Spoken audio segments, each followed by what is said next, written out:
le titre de Meghan Markle pourrait être considéré comme un danger potentiel pour l'Amérique dans certaines régions des États-Unis si elle décidait de se présenter aux élections, selon un expert. Meghan n'a jamais parlé de son désir de se présenter aux élections après son retour aux États-Unis en mars 2020. Cependant, de nombreux observateurs et commentateurs royaux pensent que la duchesse de Sussex pourrait avoir intérêt à plonger ses orteils dans l'arène politique compte tenu de son activisme. Eric Schlaman, expert américain en gestion de marque et de réputation, a expliqué si Meghan pourrait réussir en politique si elle entrait dans ce domaine tout en conservant son titre royal. Lorsqu'on lui a demandé si le titre de duchesse serait un problème aux États-Unis pour Meghan, il a répondu à Express. Co.uk, oui, mais il se divisera en fonction de l'endroit où vivent les gens et de leur politique.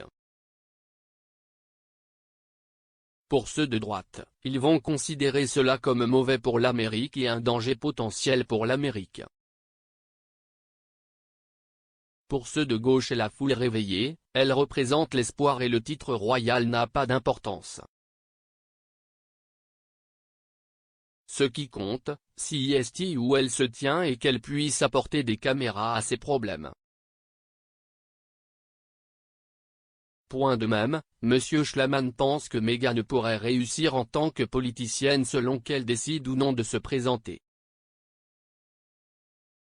Il a déclaré, cela dépend de la géographie qu'elle représenterait. Si vous branchiez Meghan à l'Amérique de l'État rouge, elle serait anéantie parce que beaucoup ne l'aiment pas ou la voient négativement à cause des attaques contre les dirigeants de droite.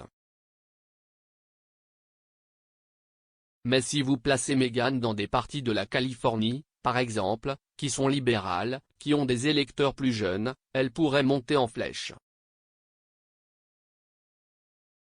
En mai 2016, des années avant de rejoindre la famille royale, Meghan a qualifié Donald Trump de diviseur et de misogyne.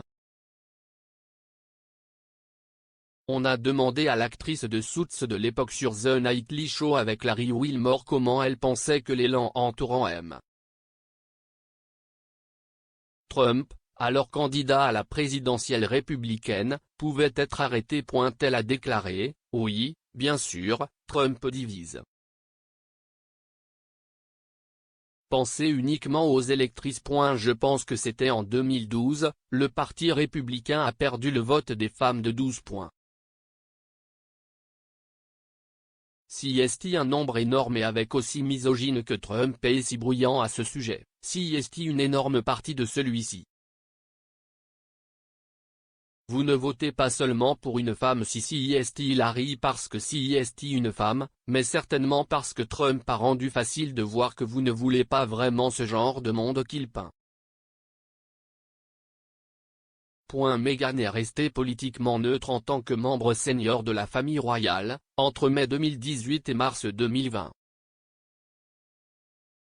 Après avoir officiellement pris du recul en tant que royale travaillant à temps plein aux côtés du prince Harry, Meghan a parlé à plusieurs reprises de l'inscription des électeurs et de l'importance de voter.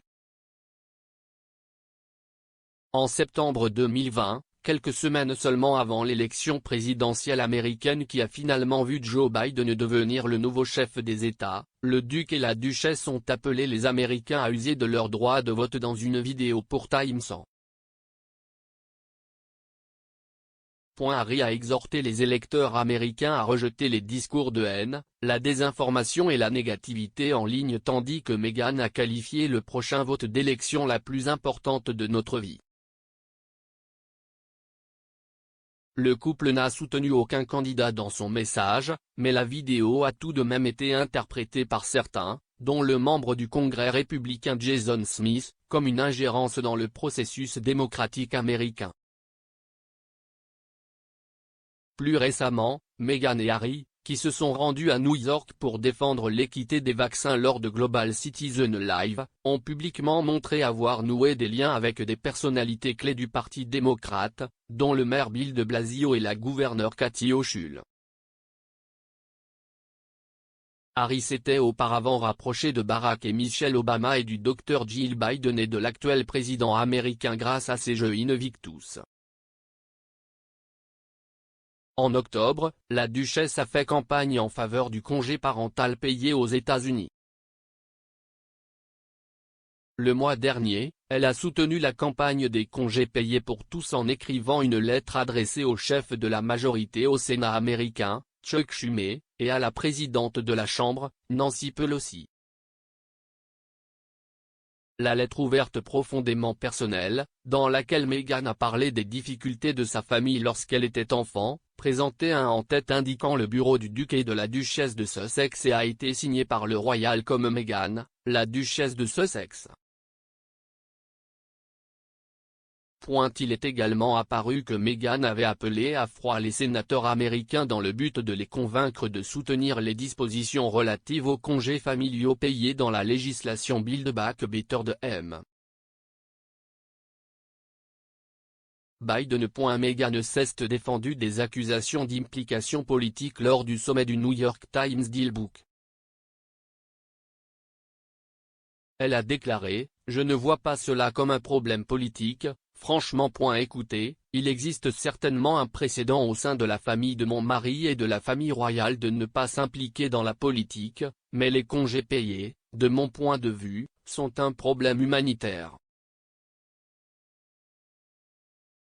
Elle a ajouté, « Mon mari a toujours dit, avec un grand privilège vient une grande responsabilité, mais même avant d'avoir une sorte de privilège dans ma vie, quand ma vie et mon style de vie étaient très différents, j'ai toujours défendu ce qui est juste. »